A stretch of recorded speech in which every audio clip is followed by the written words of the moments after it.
In a quiet village surrounded by paddy fields and dusty roads lived a girl named Kalpana.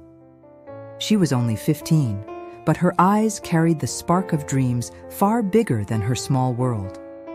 Every morning, Kalpana would walk 3 miles to school barefoot, with books clutched to her chest and hope in her heart. Kalpana wasn't just another student. She loved to learn. Her teachers admired her. Her classmates followed her lead, and her dream was clear. I want to become a teacher and educate all the girls in my village. But not all dreams are welcomed in silence. One day, her father came home from the market with a serious face. "Kalpana," he said, "your marriage has been fixed. The boy is from a good family. Your school days are over." The words hit her like a storm. Her world shattered in a single moment. She begged. She cried, "Baba, please, just 2 more years. Let me finish my studies." But the decision had been made. A girl's place is in her husband's home. Her mother whispered, unable to meet her eyes. The next week, Kalpana was married off. Her books were replaced by kitchen vessels, her school bag by Apollo. But inside her, the fire didn't die. In her new home, Kalpana pretended to adjust, but each night when the house went quiet, she'd take out an old diary, secretly hidden in her trunk, and begin to write.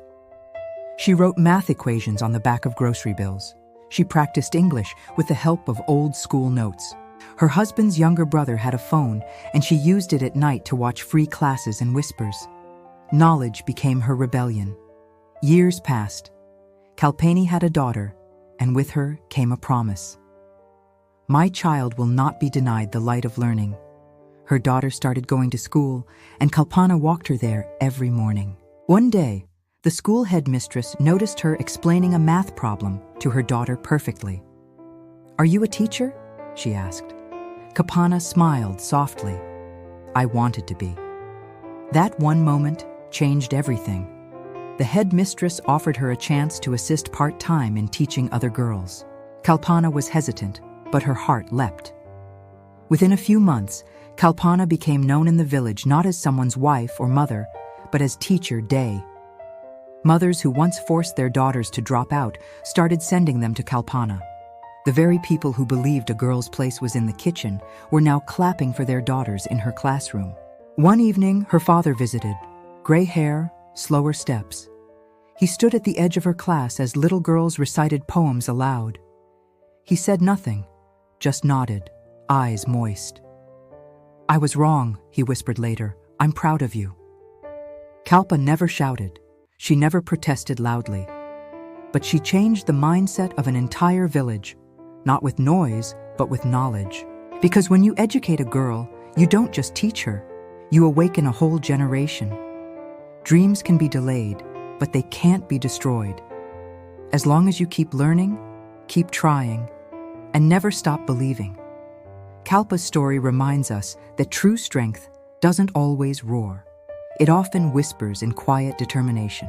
Even when the world tries to clip your wings, the fire of knowledge can still burn silently within.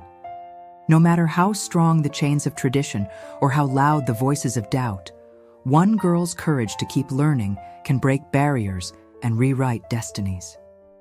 Kalpana didn't fight with anger. She built a future with patience, persistence, and purpose. Let this be a message to every girl. Your dreams are valid, your voice matters, and your journey, no matter how quiet, can lead to change that echoes for generations. Thank you for watching. If you like the story, please give it a like, and don't forget to comment what lesson you learned from it. To hear more stories like this, subscribe to the channel and stay with us.